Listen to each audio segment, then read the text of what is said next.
Blume edit. The Blume edit. The Blume edit. The Blume edit. The Blume edit. You're listening to The Blume Edit, where we talk all things beauty, business, and being unfiltered. I'm your host, Kia, from Blume Aesthetics. Welcome back to The Blume Edit. I'm Kia from Blume Aesthetics. Today's guest is someone who's shaped the streetwear scene in Perth, not just with product, but with presence. Edward Maradona is a creative, a businessman, and a cultural curator. From the dance floor to retail floors, he's built Cabernet Noir into one of WA's most respected luxury streetwear brands in Perth. Eddie, welcome to the Blume Edit. Thanks for having me. Have you had a busy day? I had a quite busy but yet kind of boring day today. Monday, I love Monday. You know, I'm like one of those guys love Monday. Monday is like my favorite day. Why? What did you do? I don't know. Like nothing. You just get so much shit done. Wow. It's like I wake up, I'm like, all right, Monday, let's start again. And let's start again. Every Monday, I'm like, let's start again. You'd be a good teacher, hey? Mondays would be the best days in your class. I feel like that's a lot what I do. Like if I work in a shitty job, I'll be like, oh man, it's Monday. Yeah, that's true. But I like my Mondays. I don't know. I get anxious on the weekend. Why? It's like Monday's too far away. I want Monday to come sooner. What would you do if you had a 4-day week, 3-day weekend? Would Monday be different? I'll still make it 6-day week for me. You know, I'll have one day off. Nice. Is that what you do now? Rest day. You give yourself one day I off? have 1.5 day off Nice. right now. Sundays. I just need one. Any longer than that, I'm just like... That's when my anxiety unless I'm like trying to figure out what happened. Like right now, I'm like trying to figure out with my friend, what happened on Saturday night? I blacked out after 12 o'clock. Well, that's good. I'm glad you're a Monday person because it's Monday today. It's good. And thanks for being here. Thanks for having me. So let's take it back. Mm-hmm. You started out as a professional dancer. Breakdancing was your first form of expression. What did that teach you about discipline, identity, and standing out? Well, you know what's funny? I didn't start dancing because I loved it, but I was trying to impress a girl.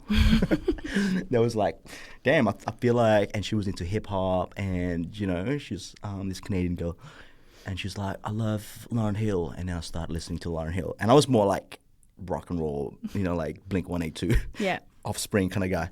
I'm like hip hop, okay, I started listening to Lauryn Hill, and then it just blew me away. I was like, well, this is kind of cool. And then I remember watching Run DMC music video clip. I'm like, I want to do that. I'll be able to impress her if I can do that. And I told her one day, I want to learn how to break dance. She's like, oh, cool. And then one day I just remember she gave me a pamphlet, like a flyer. Hey, look, there's actually breakdancing workshop coming up. I'm like, what the fuck? Like, what are the odds? And I started doing it, and I became obsessed with that.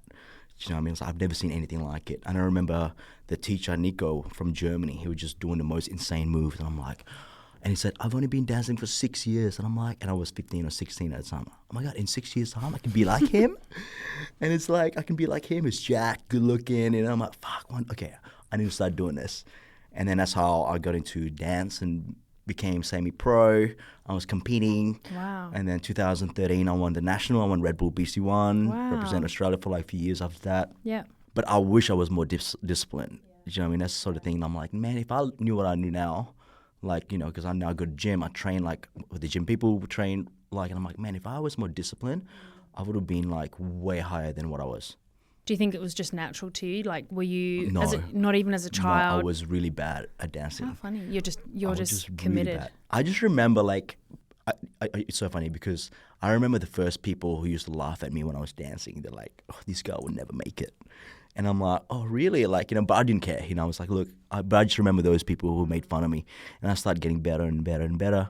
Until those same guys came back to me, hey, you should join our crew, you know, and I'm like, nah, I don't want to join your crew, because I remember they used to laugh at me back in the days.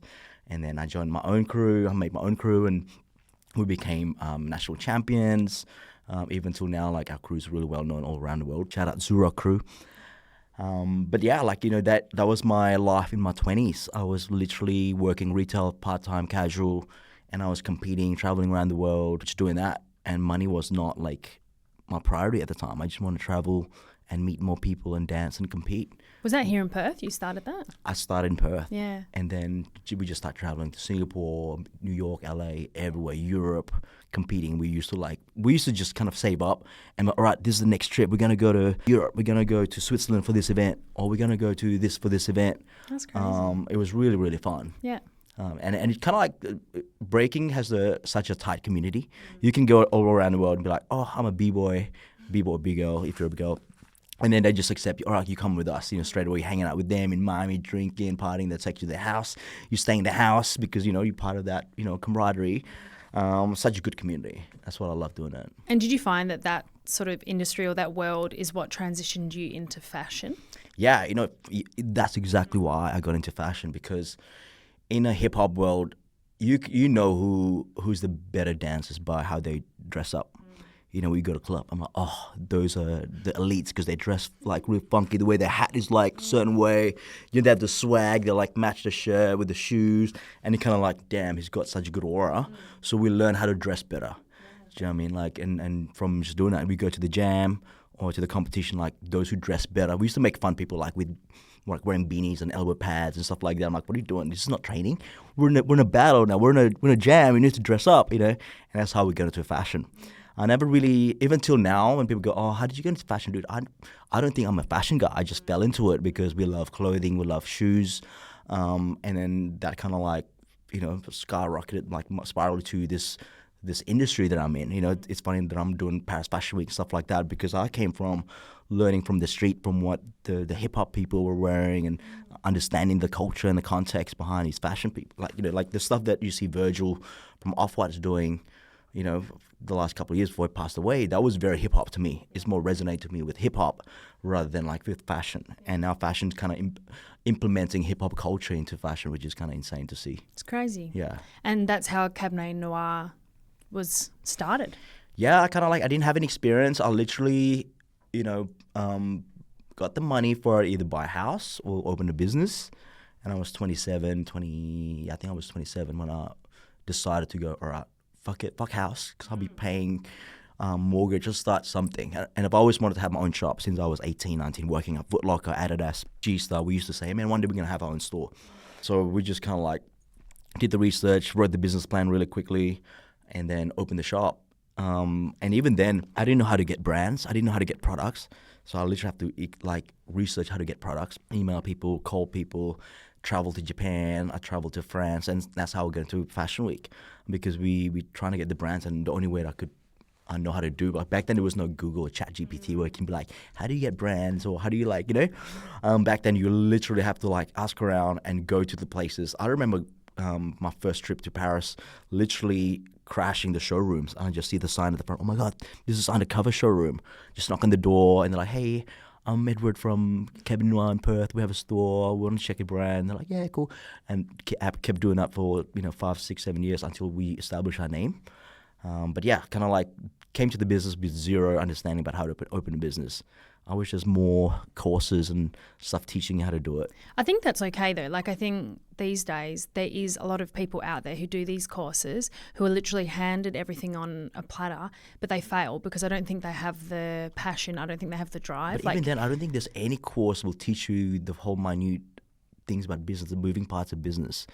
Do you know what I mean? The taxes, the super, cash flow, how important it is for your business. They always say, oh, cash is king. I'm like, yeah, but you don't really think about how but important it actually is. Budgeting. Do you know what I mean? And then you have marketing budget, and especially now where you have so many things that you got to look into. Like if you don't have any marketing budget, if you're not doing all the social media marketing, you're not going to succeed as a business.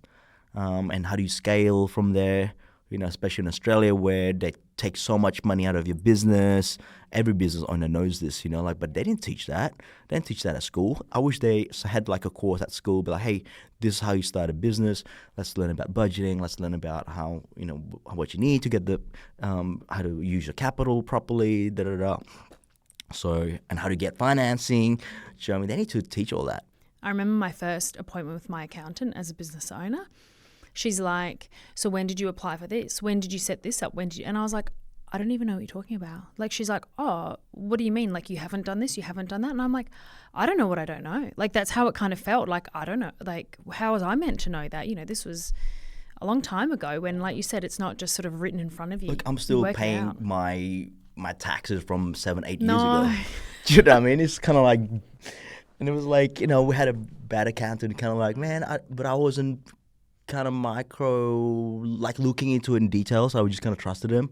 And then when we go, oh fuck, what happens to this? Like, oh yeah, you owe tax, you ATO this much. I'm like, what? Where from? From 6-7 years. And then the new accountant was like, all right, you didn't file this properly. I'm like, damn. But you know what? It taught me how to become better as a businessman.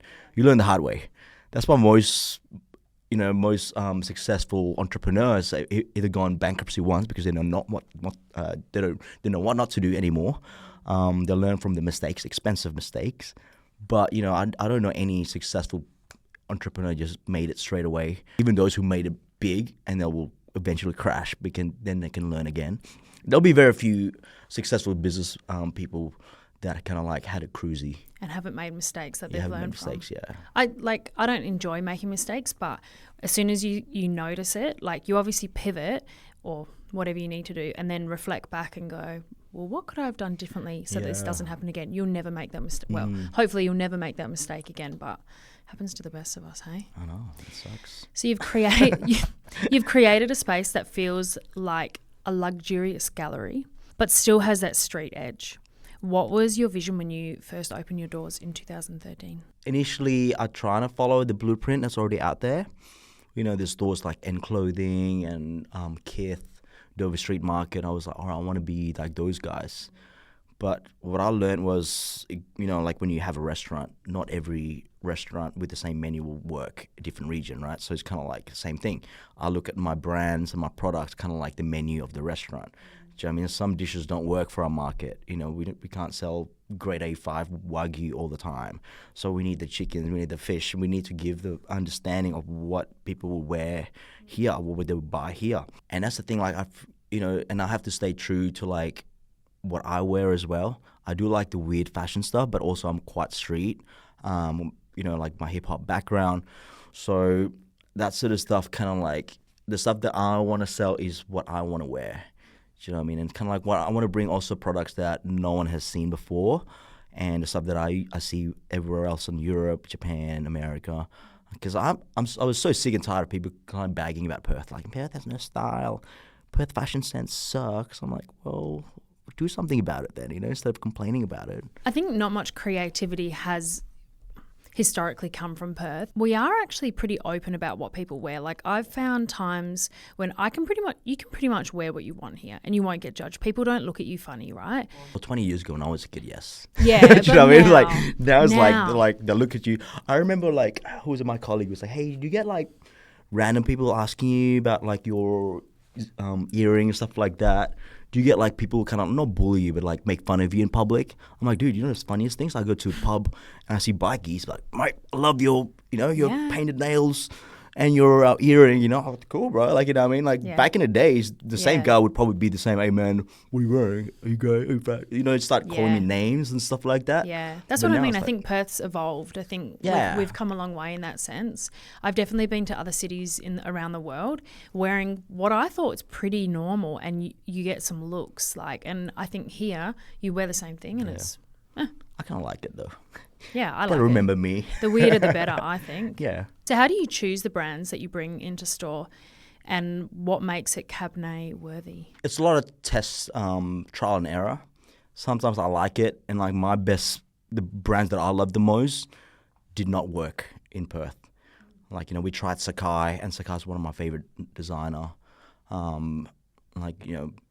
We tried it here, too expensive. We tried Le Maire.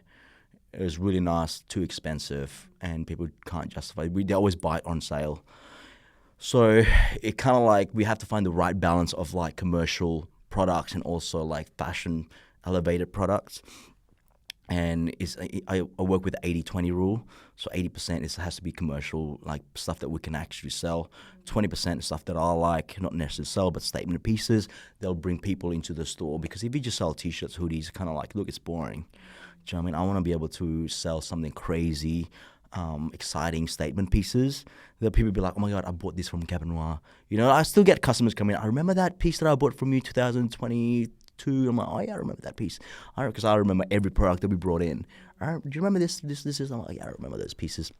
And they excite me.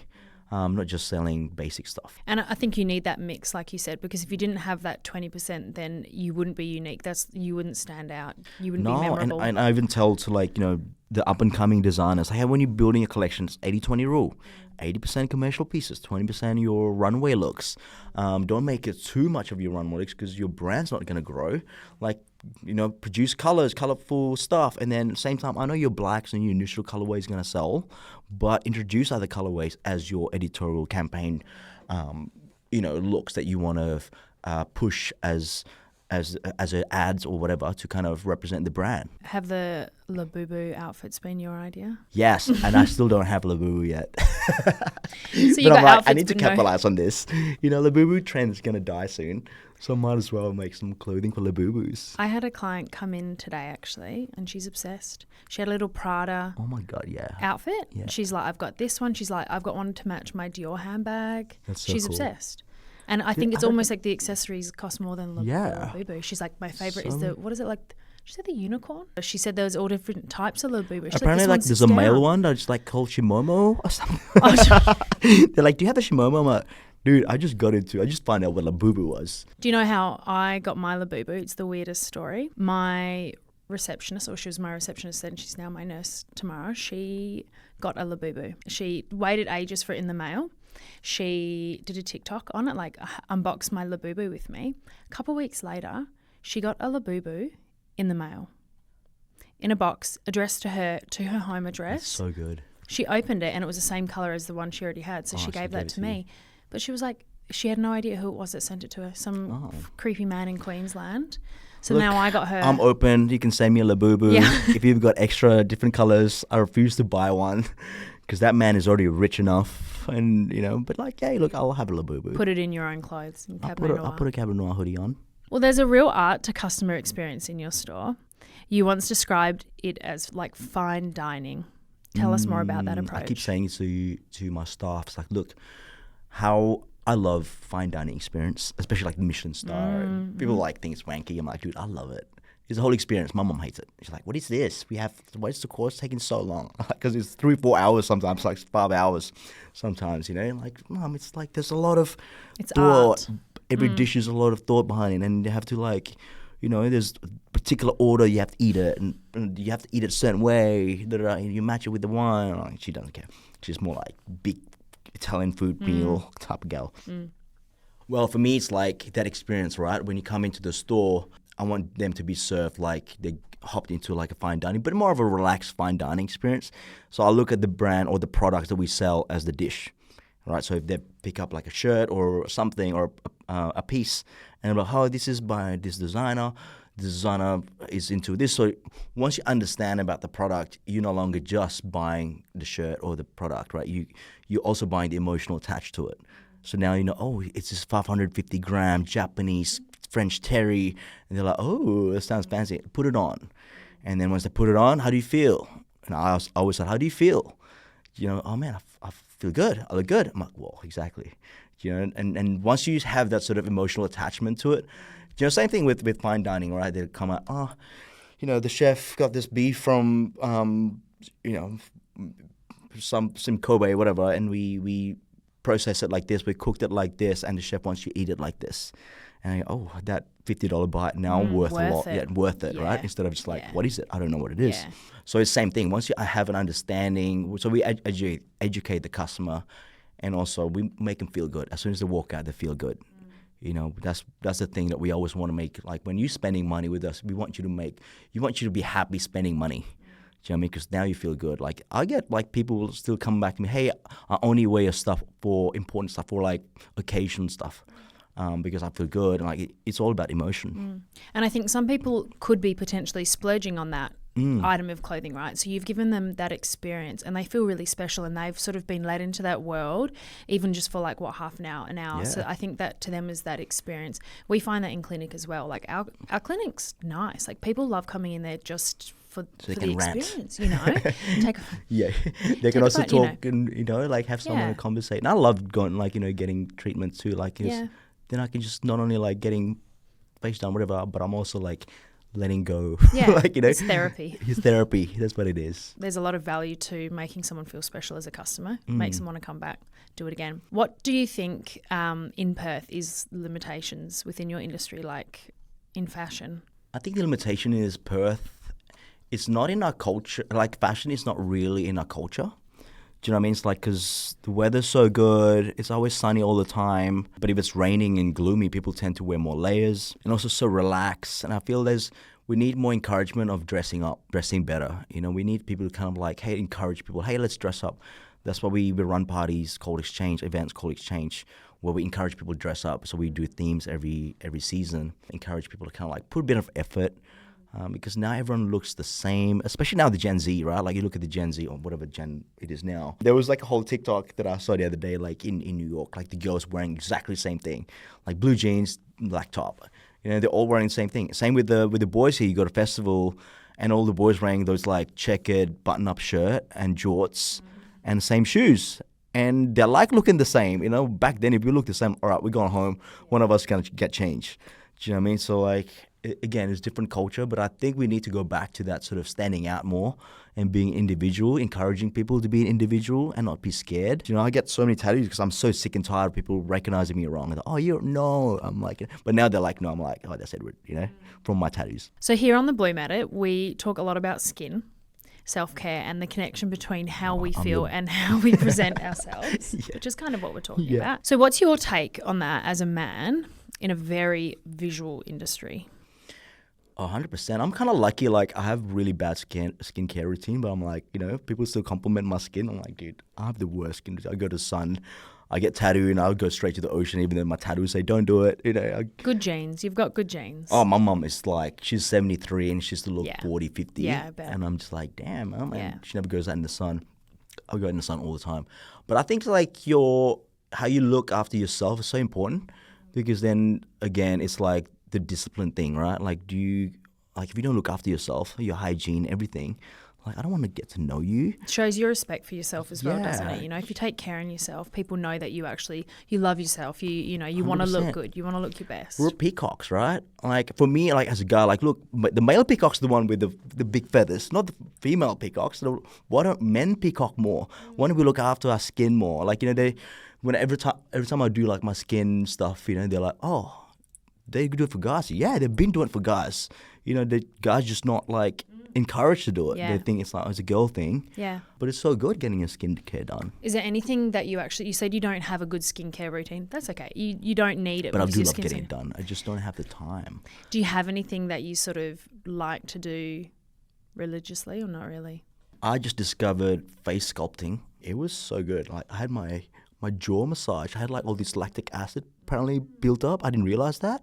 So now I'm like, every day I'm like massaging it. I'm like, I don't know that it's caused by like stress or grinding my teeth or something when I'm sleeping. Yeah, I just discovered that. I'm like, damn, that's a game changer, because as soon as I got it done, my cheek was like a lot higher, and I've been trying to get like my skin tighter. So we'll take it back to your world. In streetwear, everything is curated from the sneakers to the fade.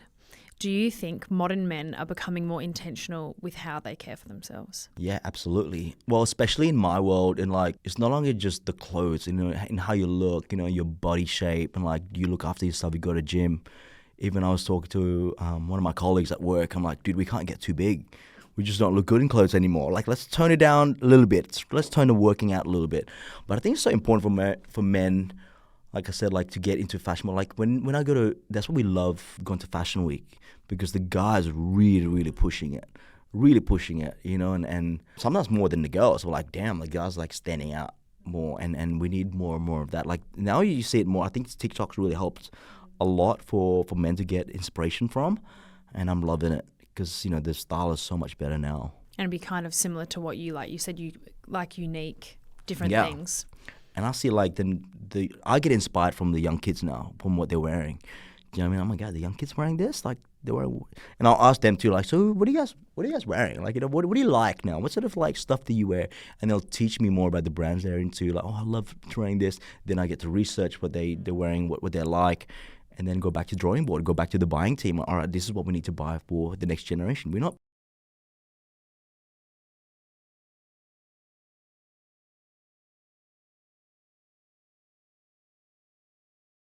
That's why you have the Labubu outfits.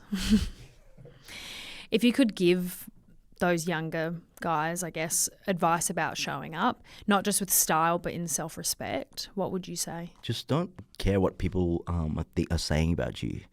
I think so many times they're like too scared of venturing out, and they get too scared of being judged, because they always come up to me, oh man, I wish I can wear what you wear. I'm like, why can't you? Yeah. I'm like, well, I'm not you. I'm like, bro, have you seen my style when I started, when I was this?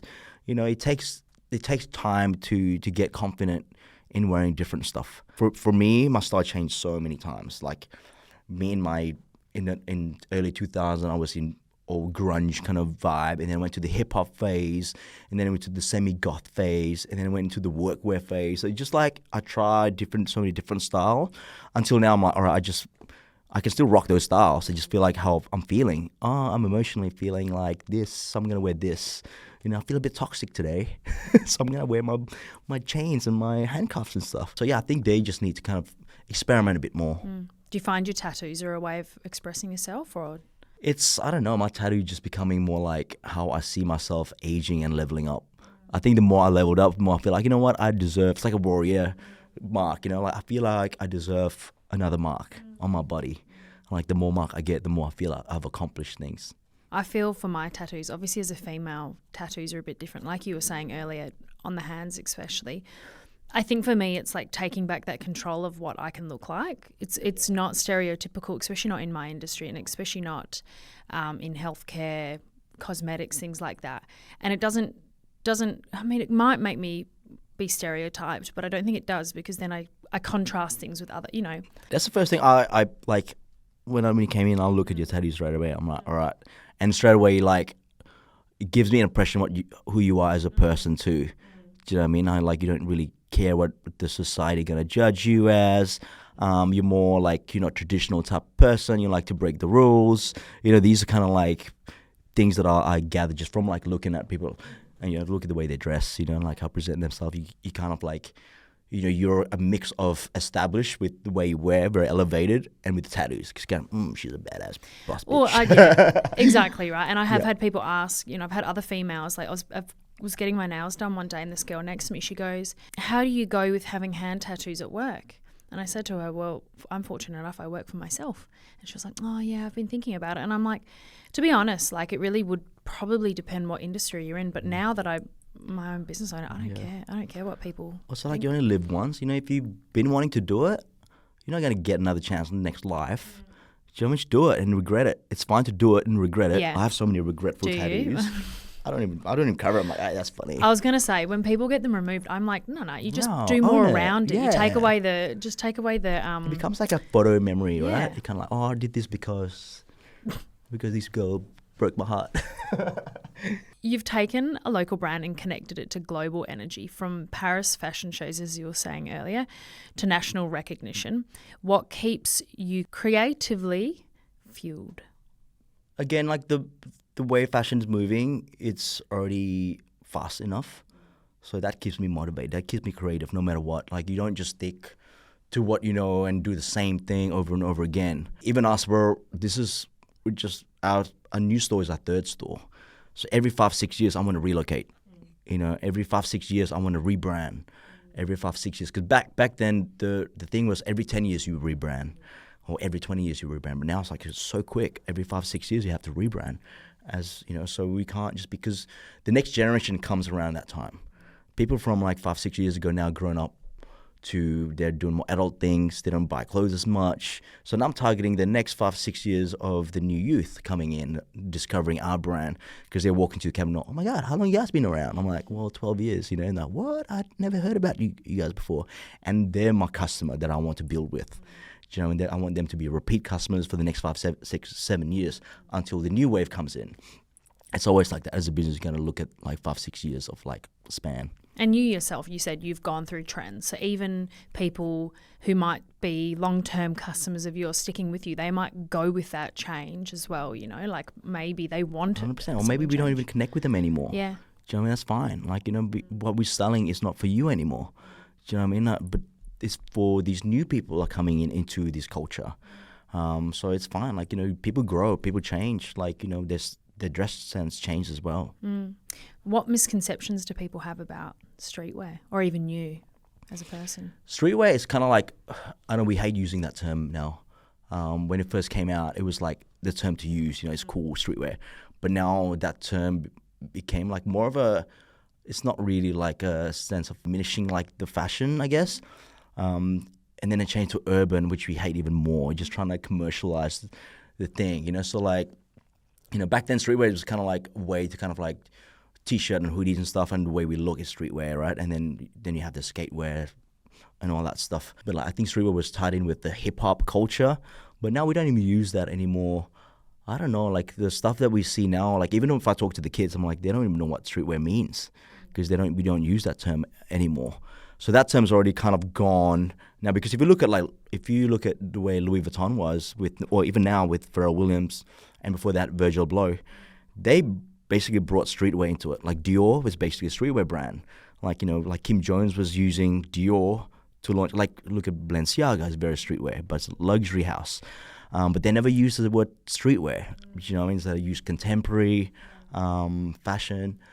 So like that term streetwear is slowly being pushed away because it has kind of like a bad connotation for the luxury world. Even for us, like wearing, back then streetwear in the 90s to early 2000s, we used that term a lot because that's a way to kind of like differentiate what we wear with everyone else. But it became too mainstream, popularized, and people like, oh, it's actually like, yeah, everyone's doing streetwear, so it's kind of like they slowly phase that term out. Yeah. So what would you describe your business as? So I will probably use the word contemporary quite a bit.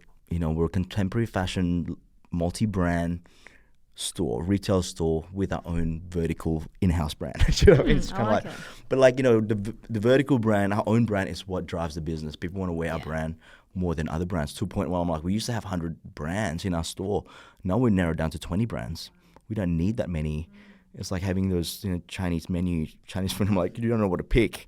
But now if you refine it, like again, fine dining, you have 10-course meal, go. I think that builds trust in people as well, because it shows that you've found out what works for you. So you're certain this is what's going to sell. This is what I know. Well, I hope so. I'm still kind of, like I said, it's so quick.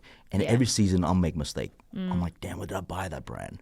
Damn, I thought it was going to be a hit. I thought this brand's going to be a hit, and like didn't work out. So every season, that's why we go to Paris like twice a year for Fashion Week, right? We go, all right, what's happening, guys? We literally have drinks with the industry people. And you got to check out this brand. So-and-so doing a new collection. And I go, oh, cool. Oh, did you see this runway? What do you think? It's going to be a mess. So we talk about it to see to know what we're going to bring into the market.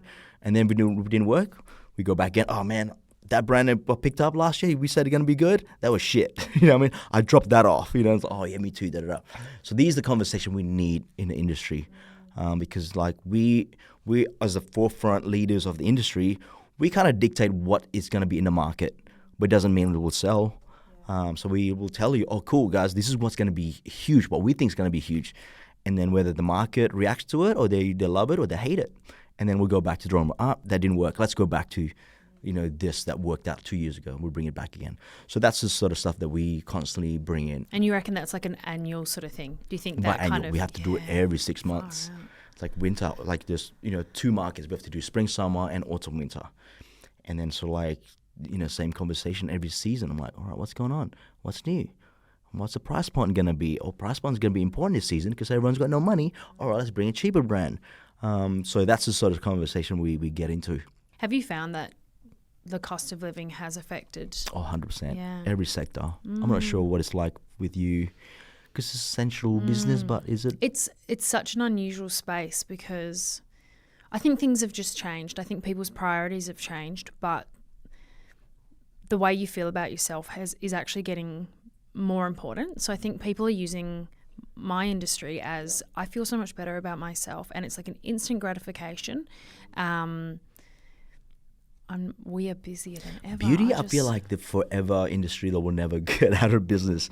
It's Do you know unbelievable. what I mean? And I think probably like you, we're forever changing, always introducing something new that people want to try. Is this going to make me feel even better than last time, And fortunately for us as well, as a business, things are necessary to upkeep in order to achieve those results. And that's the thing we need as men, right? We need to because they did a study, who was it, like comparing Drake with Rihanna.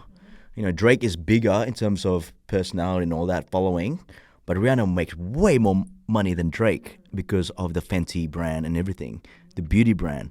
Drake doesn't have a beauty brand. He's been trying to sell merchandise, like the music, stuff like that. It's still nothing compared to beauty brands. Look at, every big celebrity's got the makeup brand that's killing it. Could you do that? Skincare For men. I know Pharrell's trying to do that. Like he launched his collection. What is it called? Human or something like that. You're Human right, though, Race. because you see all the well-known women with these extremely popular skincare ranges. No, Do you know what it is, right? I think for us, it's like I'd rather have better hair than better skin. Hair is a big thing for guys. It is. Hair transplant is like, I was Yeah. like to get a hair transplant recently, a couple You of years are? ago. I did. Oh, They offered me as a trial. I'm like, fuck it, I'll do it. Like if they want me to promo it for men, so I got a freebie, which is awesome. But I wouldn't be able to pay 15, 20 grand. It's like I think like hair transplant for men is like women's breast transplant. It is. Do you know what I mean? Like Yeah. equivalent price point. yeah. And it boosts your confidence. And I think hair is so important for male. I think they care about hair products than skin. And it's funny because women's perception on men with or without hair, I don't think is actually a difference. So it's for yourself. For like yourself. for men, It's my like husband, boobs. Like people are like, Yeah. what do you like? I was telling my friend, where do you get boob jobs? And they're like, your boobs are big already. And they're like, oh, it makes me feel good. I'm like, okay, makes you feel feminine, and I Yeah. guess that's the same for men. Makes you feel masculine. I think so. How long ago did you get your hair transplant? 2 years ago. So it's funny because I actually have fine hair, but I had a bald spot from head spinning. From breakdance days. I had like bald spot here and here.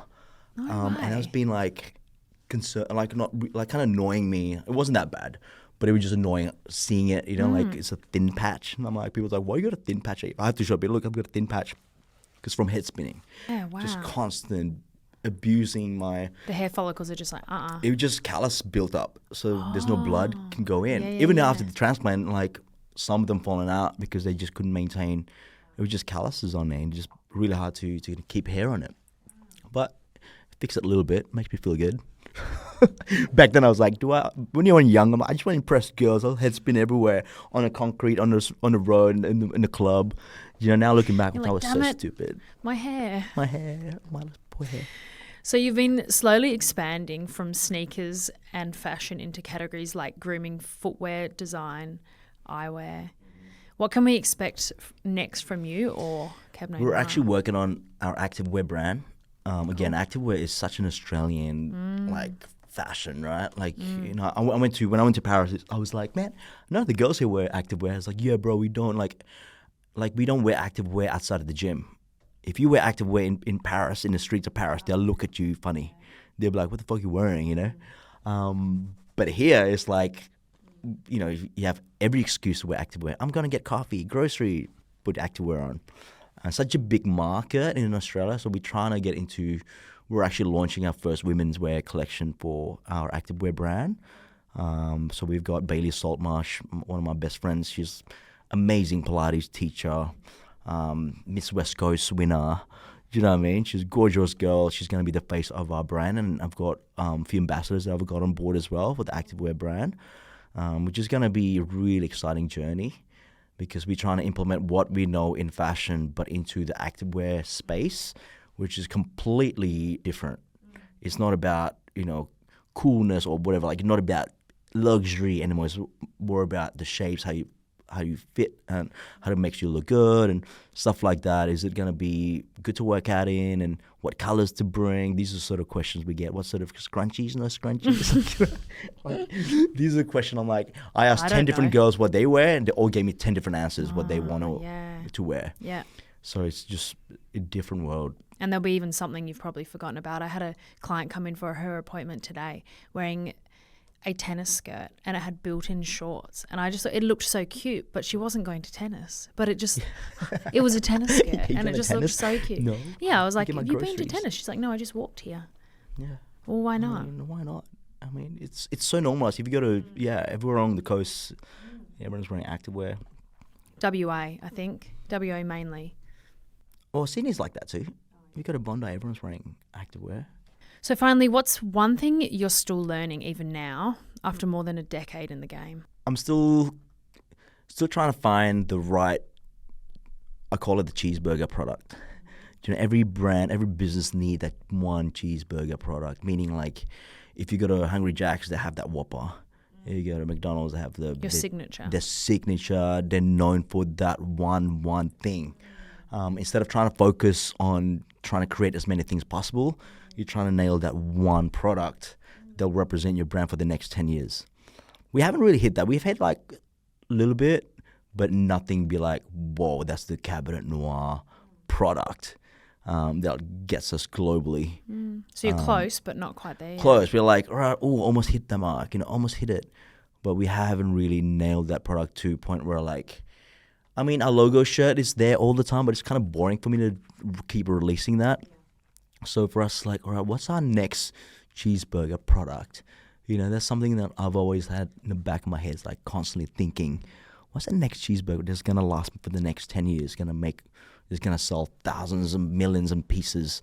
Like the mic drop, like that's us. That's it. Yeah. Like everything else will just be the icing on the cake, but this is the cake. Do you know what I mean? This is our recipe that will never change for the next 100 years. I saw you on your TikTok, you visit psychics quite a bit. Have any of your psychics told you who you're... about the juicy psychic. Any psychics told you what your cheeseburger's going to be? Or Yeah, well, it's more to do with my relationship status and like my money situation. My so I saw two psychics, right? There was a period of my life, maybe a couple of years ago, after COVID, my life was just kind of like up and down, up and down, up and down. There's no direction. I know where I'm going, but it feels like I'm hitting roadblocks, and after roadblocks, detour after detour. So my friend's like, just see a psychic. And I'm like, because she told me this is going to happen, this is going to happen, this is going to happen. So my friend Shania, she told me two different psychics, like go see Liz and then see Rishi. All right, Liz and then Rishi. I'm like, all right, cool. I booked those two same time. And then Liz was like, yeah, I've got an opening tomorrow. You want to come see me tomorrow? Cool. Rocked up to a place, and then straight away, all right, this is your tarot, and what do you want to know? And so basically, I shuffled cards and like asked the questions what I want in my head, and then draw the cards and all right, this is the answers. So what are your questions? And then it makes sense, like, which is crazy because every card that I pulled out it only answers the question that I have at the time, which is insane. People don't believe this shit. I'm like, dude, it's kind of crazy, but like it works. Something about energy. Like I feel like I'm a big believer. I'm a big law of attraction kind of guy. Like I believe you can manifest things with energy and frequency and all that stuff because that's how I manifested my life the last 20 years. And people who don't believe that, only my close friends kind of see it because I've made it happen the last 20 years. And like, man, I don't believe that heebie-jeebie voodoo shit. But then every time I see you manifest your stuff that you say like, you're going to do, like, make me a believer. I'm like, dude, I'm telling you. So, yeah, so the first psychic was like, man, it's insane because I was like, she was pretty much laying down like, all right, this is where your life's going to be. You'll be traveling to Paris. You'll be relocating to Paris. It's funny because she doesn't know my business. She doesn't know anything about me. The fact that she said Paris and the fact that that's the only place I could do business because of fashion was like, damn, man, she nailed just it. so specific. So specific. And then she's like, you're going to meet this type of person. Yeah. Do you know what I mean? And this is going to be like your relationship with the next girl and with your business and all that. So we're just crazy. But then the last one that I saw last week was even more intense. So this Indian guy, Rishi, he's more a palm reader, right? He's like, yeah, you have addictive personalities. And I'm like, oh, what? What do you mean? You just get addicted to things. And then you get sort of like into it, which is true. Because when I start running, I run all the time. When I start Stairmasters, I start doing whenever I get into it like obsessively. Yeah. And then he can read like your relationship in the past been really shit. And then your money in your 30s is really bad. But as soon as you hit 40, it's going to be really good. So now knowing that, I'm like, oh, cool. I'm 40 next year. I'm like, dude, I'm more relaxed now. I feel like that gives me a bit more clarity. And then he's like, you're going to meet this person soon as well. As soon as you let go of the toxic people, you're going to be fine. You're going to meet the right one. So I don't know. I think it just kind of give me a bit more. People who are religious, they're probably like, oh my God, what are you doing, man?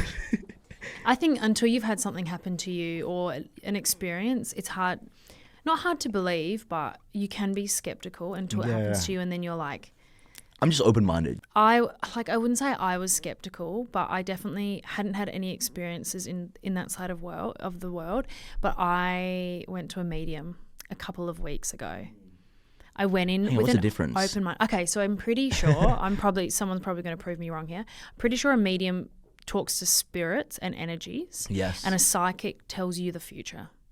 We're using the same maybe energy sort of thing. Well, then my psychic were probably mediums too then, because they can Probably. see spirits behind me. Yeah. But see, mine didn't really tell me about the future, which I liked because I don't want to know about the Right. future because I get Oh, that's I my want to know thing. about the future. Whereas mine was like, you're like, explained to me, she sort of went into detail about spirits that were around me. And then she kind of, the spirits told her about my life. And it was just more like these spirits are around you. We're acknowledging it. And the detail. Insane, hey? Well, that's Unreal. that's the thing. What the scariest thing with Rishi was like, so I see you and your mum as like really close because in the past life she lost you. Yeah. So in this new life, she's there. She doesn't want to lose you. So whatever, she always wants to keep you alive and wants to lose you. So keep her close. And then this is also what freaked me out with Rishi, with the psychic, of the medium psychic, whatever it is. And it's like 6-8 years ago, your life was in shambles. And I go, oh, this is funny because 2016, 2019, after I broke up with my 10-year relationship, that's when I was like partying a lot. Do you know what I mean? I was just like, dude, I'm in fashion, so I meet like party people all the time. Do you know what I mean? Get into drugs all the time. And it was funny because in my head, I always tell my friends, like, dude, 2016, 2019, Eddie were like the most fun Eddie, but also the worst Eddie because I was like, man, how did I survive those 3 years? Yeah. And then he saw that, like, 6-8 years ago, your life was in shambles. You were touched by the devil, but your mum's spirit was like protecting you the whole time from the past life. And I go, holy fuck, thanks, mom. But I'm like, how did you know this, like, very detailed, like you said, like. Nothing they can find on the internet, like. Not, my skeptic friends go, oh, mate, I assure you they Googled you. I'm like, bro, you don't even know me, like, you can't even find anything in Google, like, that's so specific, especially so deep like that. So it's crazy. Like, I'm a believer. I can't explain it to my scientific friends, but I feel like there's something with, like, energy and, like, with spirits and stuff like that you don't know until, but it's kind of give you a bit more of a direction because they don't just like tell you, all right, now you know, but like stay away from this and this and this. Yeah. I remember my first psychic, don't ever have drugs in your car because that's gonna be thing. I'm like, all right, I'll stop buying drugs then. Sure. And I'm like, never again. Like, same with this spirit, like get away from the toxic people and then your life will be in a much stability. So it gives you more of a direction again, like a reminder. Yeah. Do you know what I Mine mean? was like, you collaborate with a lot of other businesses within your business. This is a good path to follow. You work with models, you work with this, that's like great for your business, things like that. She didn't say things like, in 3 years' time, you're going to have a baby and this. And I was like, that's not what I want to hear. I just want to hear kind of, I don't know, in the now stuff. Yeah, That's me. because you don't want to be like looking for sign all the time, right? Yeah. Like Liz was like, oh, you're going to meet someone who's like tall, alabaster skin. I'm like, detailing the girl that I was going to meet. You're And I like go, looking, you're like, now I'm like looking like, is her skin alabaster skin? Like, What's you know what I mean? alabaster skin? Apparently it's like really pale. And she's like, she's going to be completely different to what you normally like. And I go, oh, okay. I don't have a type, but, bring it. So now I'm looking for like someone with alabaster skin, dark hair, dark eyes, You're manifesting it now. That's what yeah, it is. that probably is. Sometimes I think that's part of it as well. When they're like, this is going to happen to you, you're like, this will happen, this will happen. And I'm like cherry And then picking it. happens. That's okay. Well, Eddie, thank you for showing us what it means to lead with creative conviction. Your story reminds us that building something meaningful takes soul, not just strategy. To our listeners, whether you're building a brand, shifting direction, or simply refining who you are, we hope you gain some inspiration from this episode. This is the Blume Edit. Until next time. This is the Blume Edit. Unfiltered, unscripted, and unapologetic. Subscribe now and tune in weekly.